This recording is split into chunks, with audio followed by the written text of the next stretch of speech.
Hi, this is David Hughes with Wilder Hughes Genealogy. I want to run through how to use Microsoft products to add a citation to an image. I first need to give some credit. I didn't even think about this. I saw a video by John Beaumont of Beaumont Genealogy. He has a YouTube channel called Be Smarter AI, Genealogy, and Guidance. I'll put a link down here in my notes to that. I didn't even think of this, but this is a solution for anybody who already has a Microsoft product subscription. I'm going to start with PowerPoint and bring that in here. One thing that you can do that's important to do first is just to change the layout to blank, so you have a blank working space. I'm going to increase the size a little bit here just to fill that out. I need you to then bring in an image. We're going to use a census record. I resize it to give me some blank space underneath. If you grab a corner, it keeps the height and width proportionate so you don't stretch it.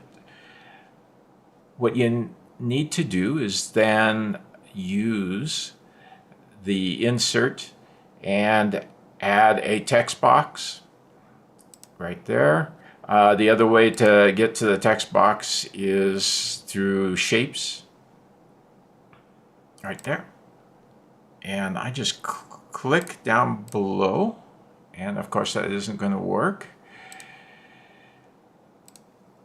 I put a text box below,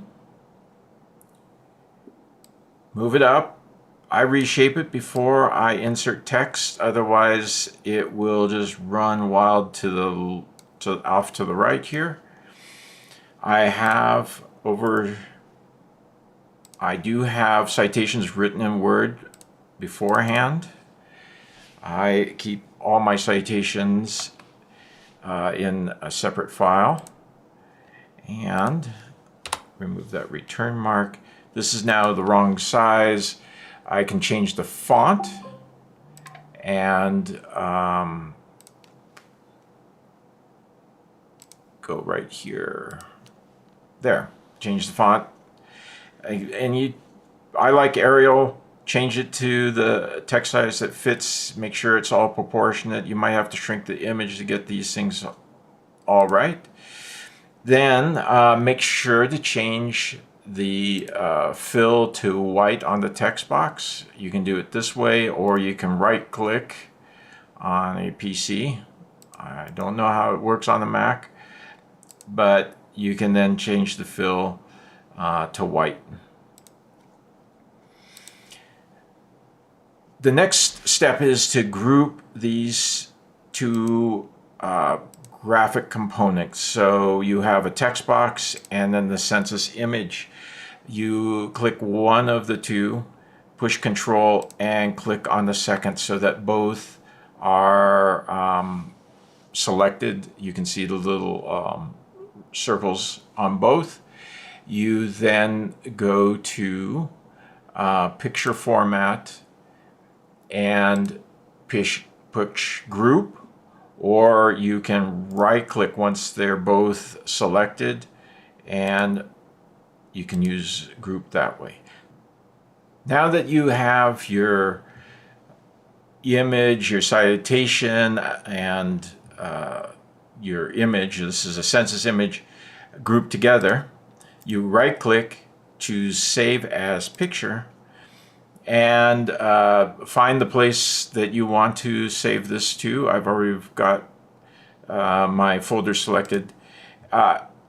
In this case, you can change it to any format that you want, but use PNG is very good for a lossless image save. I already had this image as a JPEG, so I'm going to save this as a JPEG. I then just give it a title here so that We remember what it is. These are all the different examples. PowerPoint example. Save that. And I'm going to open it again just in the image so that you can see here, and I'll zoom in here. The census has kept its detail, and now that you have a citation. So if you share this image, the source of the image is always attached with now this census. We're going to put this aside. You can reuse this white space or just close it. I am just closing it. Then for Word, it follows the same procedure, but there is one trick that you need to follow in Word.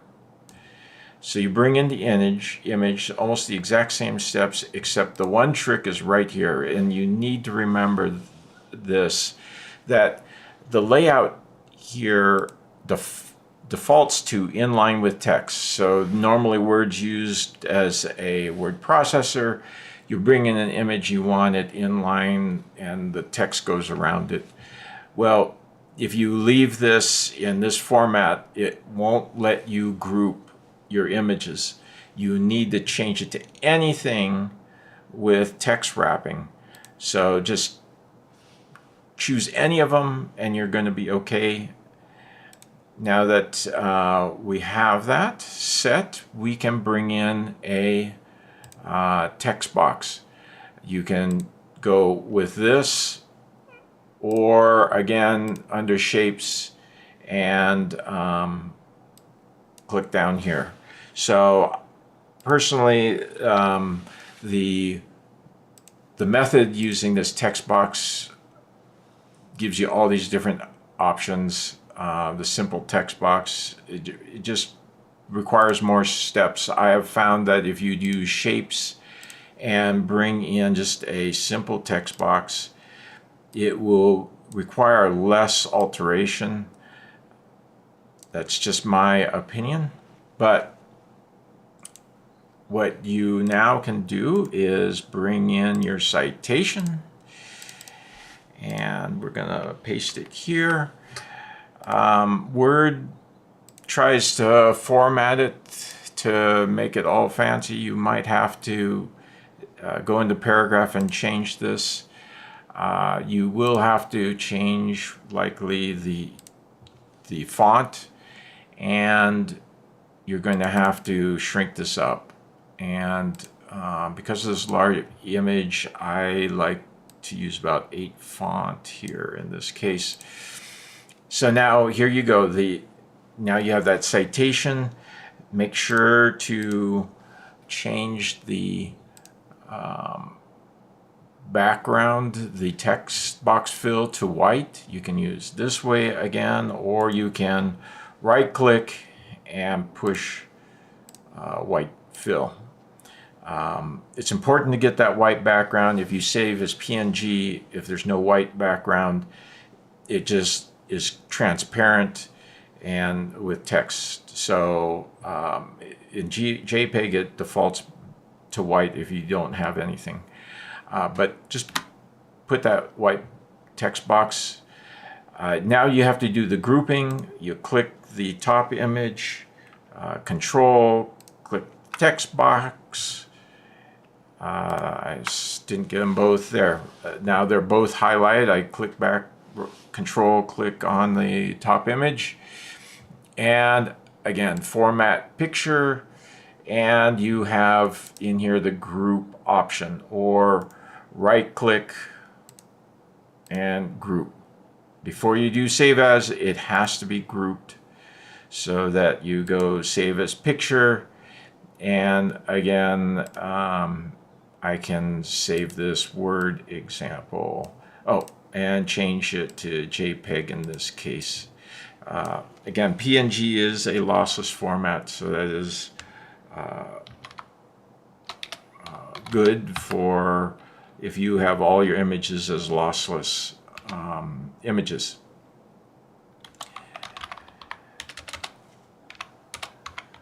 Okay, so I've got it saved, and I will find it over here and show that here we have the citation. We've preserved the detail of this image so you can zoom in later to do analysis.